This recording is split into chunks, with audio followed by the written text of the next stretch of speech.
What video game was so unfair that you unapologetically cheated?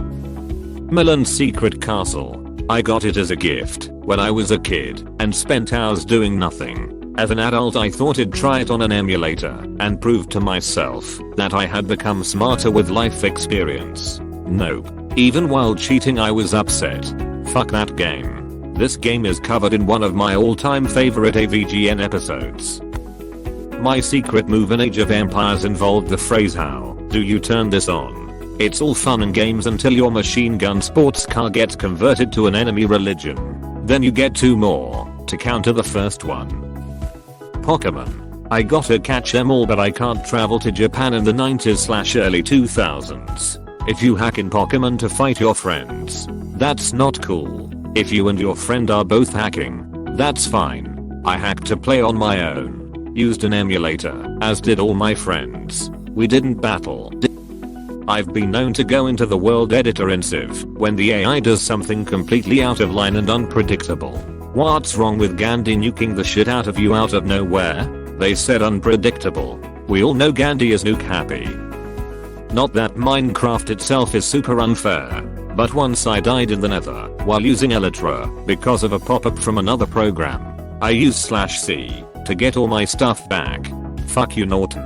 I personally play with the /keep inventory command on. It's a much less stressful way to play, and as an adult with a job I don't need that in my life. I find it hard to play without a Greystone mod, just for that extra safety and peace of mind. Sims 4. Move my sim or sims into a shitty starter house. A fire is started when my sim tries to make mac and cheese on the shitty stove. The stupid shower and sink keeps breaking. The bed is so uncomfortable and my sims always come home from work with their needs at the lowest. Finally, I have enough of that shit. CTRL plus shift plus C. Motherload. Motherload. Motherload. Rinse and repeat. I don't think I've ever played The Sims without cheating. Without cheats, you're just going to work and taking care of the house and that's just life, but in video game form. And then the thing is, if you make it so you can maximize their needs, the game actually gets pretty dull. Half the things you can do in the game are gone if you remove their needs. Obviously for the first few in-game days you make them study and shit, but even with their needs turned off I can't get my sims to finish a skill book in one sitting. Subnautica. My huge mech suit that took hours to gather the resources simply glitched out of the world. I use the console commands to get a new one. Dude, I love Subnautica, but it's so glitchy. I admit I googled the coordinates on some of the more obscure locations in the game. I love open world games and the exploration was a lot of fun. But if you've been looking for something for 3 hours and you still can't find it, then it's not fun anymore. Super Gals and Ghosts. Without the quick save from the emulator I would never have the patience to finish the game. You die so quickly in this frigging game. That bullshit game is fucking outrageous. Even with saves coming, that game is outrageous. Zelda 2nd. I used a save state at the start of each dungeon, due to the bullshit of sending you back to the beginning of the game if you die, and just before the Thunderbird, due to the last dungeon being an insane gauntlet. I did this as well. Zelda 2 was so unforgiving. Almost hard to believe a game as perfect as LTTP came out right after. Words with Friends. I mean that stupid game lets the computer make words in other languages and words that are not even in the Words with Friends dictionary. So what's wrong with once in a while me Google one? I cheated so hard on that because I really do think everyone did. I know my dumb butt friend didn't just play some 40-point word I've never heard of. The game encourages cheating. That's all its bonuses and power-ups are. I spam word radar, and when I can see there's a 7-letter word that gets me to a triple word score, I can and will figure out what it is, even if it's a word I've never heard of. Crusader Kings 2. If you play as a male ruler, there is a cheat that lets you know if your children are yours or were fathered by someone else. Whenever I use the cheat and find betrayal, I arrange for the death of my wife, her lover, and their baseborn child. I approve because you are not really cheating to help you in the game, but more so, just to get revenge on AI characters who deeply deserve it. There seems to be this weird fascination with making a lot of games incredibly difficult. I love roguelikes, But as far as I can tell, the fan base of roguelikes want it to be nearly impossible to ever win. I love Darkest Dungeon, but I find it insane to play on the easiest level, and to know that people think the hardest level is too easy, and lobbied the developers to make it ever harder, drives me absolutely bonkers. Some people, apparently, want to spend 8 hours progressing just to have it all wiped out with one unlucky die roll. I don't have time for that shit. I just want to play a fun game, not get repeatedly kicked in the nutsack, so on the off chance I actually beat it, I can brag to a bunch of strangers on the internet. Kerfuffle. Here's a hero. When I've played FIFA career mode in the past, I always have it on the hardest difficulty and am usually using a shit team as well. But I just can't help myself when some random bullshit leads to the computer thrashing me 3-2-0. So I duck and go into the settings and put all the CPU's abilities to 0 and win 5-3 and erase the whole act from my mind like it never happened. In NHL, when the opponent would get a bunch of random no screen blow line slapper goals, I would just swap control to the other team and pull their goalie. Yeah, that was the answer in all those sports games. Plug in a second controller and just run around them as they stand still, or switch your team to them and score some own goals before switching back. It was definitely unfair that Darth Maul wasn't playable from the start. Teenage Mutant Ninja Turtles on Northeasts, not the one based on the arcade game. The one before that. Every game started from the beginning. No save or restart points, and once you're out of lives, game over. I got close to the end several times without cheating, which is more than many players did, since it's notorious amongst games of that era for being too hard and unforgiving.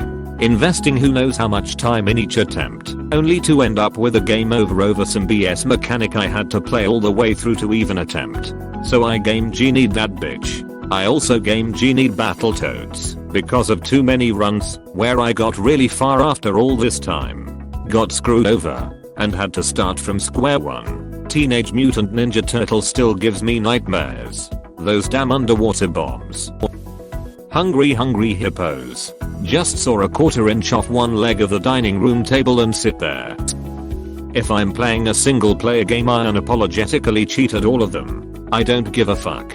I have way over 500 video games spread out across at least half a dozen launchers on my PC, and I'm confident I'll never even play a lot of them, let alone complete them. So if I hit even the slightest bump in the road when playing a game, I will Alt+Tab out of that shit. Hit up Google and do whatever I need to get over that bump. I will use codes, mods, videos, whatever. I don't care. Now if I'm playing a multiplayer game, I won't cheat. Ever. Because I'm not a fun ruining big bag, a kindred spirit. I've long been of the opinion that there is no such thing as cheating in a single player game. Play in whatever way is most enjoyable to you. Want to glitch through walls and fight the final boss 4 hours into a 70-hour game? Do it. You're not affecting anyone else's experience in the slightest. And if you don't want to, don't. I think that's part of the reason I prefer single player games. I have the freedom to play however I feel like playing that day. Some days I want to advance the way I'm meant to advance, but other days I just want to see what all I can break. Game that claims has ranged weaponry, but limits you on ammo so heavily despite not being an op thing to use. Suddenly I find myself not running out of ammo. Does safes coming the ever-living duck out of XCOM games count? If so, then hell yeah, I cheated. But only because they cheated first. How? In any way, is it possible for you to be standing right next to a sectoid with a plasma shotgun in hand and a 97% chance of hitting it, only to hear your soldier shout shot wide? Apostrophe. For straight up cheating. There was grand tours in my opinion too. I'll readily admit that I was trash at that game. But you legit needed to have an actual professional racing license to get gold medal times on the game's licensing tests, and I really wanted the cars. So Game Shark to the rescue. Turned on the code that stopped the clock and cheated my way to some of the best cars in the game. End the game. Worth it. I was at a press event for XCOM 2, having never played XCOM in my life, mind you, and had that exact same scenario pop up. I told one of the devs, and with the widest smile he said, "That's XCOM, baby." Not really cheating, since they're self-imposed rules. Fucking Pelipper in wild area in Pokemon Sword. I was not looking. The thing was at a sliver of HP and paralyzed. 46 great balls, and it didn't get caught. More than once in that fight it crit several times in a row, and killed 2 of my Pokemon. That could duck right off. I revived them. Whoever set the catch rates in Pokemon Gen 8 should be drawn and quartered. Crash Bandicoot. Those sky bridge levels can suck a mangy ditch. I just ran along the ropes. Also, admittedly, the original Demon Souls. Without precedent or support it felt like total bullshit, so I cheesed the Dragon God, and Giant Spider thing. When I first played DS1, I didn't know much about the Souls series. I went right deep into Catacombs, without knowing there was actually a cool way to start Undead Parish. So I had to fight lots of skeletons, and of course same amount of resuscitated skeletons, with a broken sword, and make it through the boss with masks. I knew this game was hard, and really liked the lore, but this first run made me suffer. And all Undo archers on your first run. So many screams of bullshit after I got hit with an arrow to the face and knocked off. Love the game, but man, duck that on your first run, lol. I hate ceaseless in heavy armor too. Thank God for the ceaseless cheese, which is possibly an intended mechanic. No one knows for sure. And despite having 500 hours in the game, I still hate the Four Kings. Such a shitty boss design MO. They're fine on like NG, but NG plus 7 melee. It's hard to output the required DPS and tank the unavoidable damage you're taking. Oh, and can't forget Bed of Chaos. Fuck that bitch. I unapologetically cheat at nearly every video game. I'm just here to have fun. The real answer I was looking for. Like, props to people who build it as a skill and challenge themselves. I think that's great. But for me, I just want to play and escape and have some fun, haha. Grand Theft Auto Online. I had played on PS4 completely legit for like 100 levels, then switched to PC and couldn't be fucked at all to do it again. So I bought a mod menu for $10 and hacked myself $1 billion $. Rockstar Games can suck my entire cockducktham. Turek. Better chance of curing covered at any given moment than beating any boss. The Evil Within. Ridiculously low amount of loot. You get like 2 handgun ammo after encountering 20 enemies. So you would be forced to go stealth. Unlike in other games, there's always an alternative.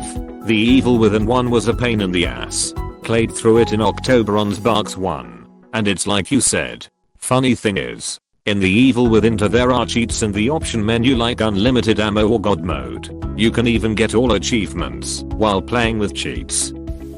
Not so much a cheat, but reaching the end of Arkham Knight only to be told to find all of the 100 Riddler trophies to unlock the actual ending. No. Fuck you. I looked that up on YouTube. Such a disregard for a player's time. Armor 3 has a wonky physics system that has a tendency to throw your armored vehicles in the air if you drive over a rock or a pallet wrong. Sometimes flipping it, in which case I have no qualms using cheats to set it right. The power of armor physics is equal to the power of a black hole.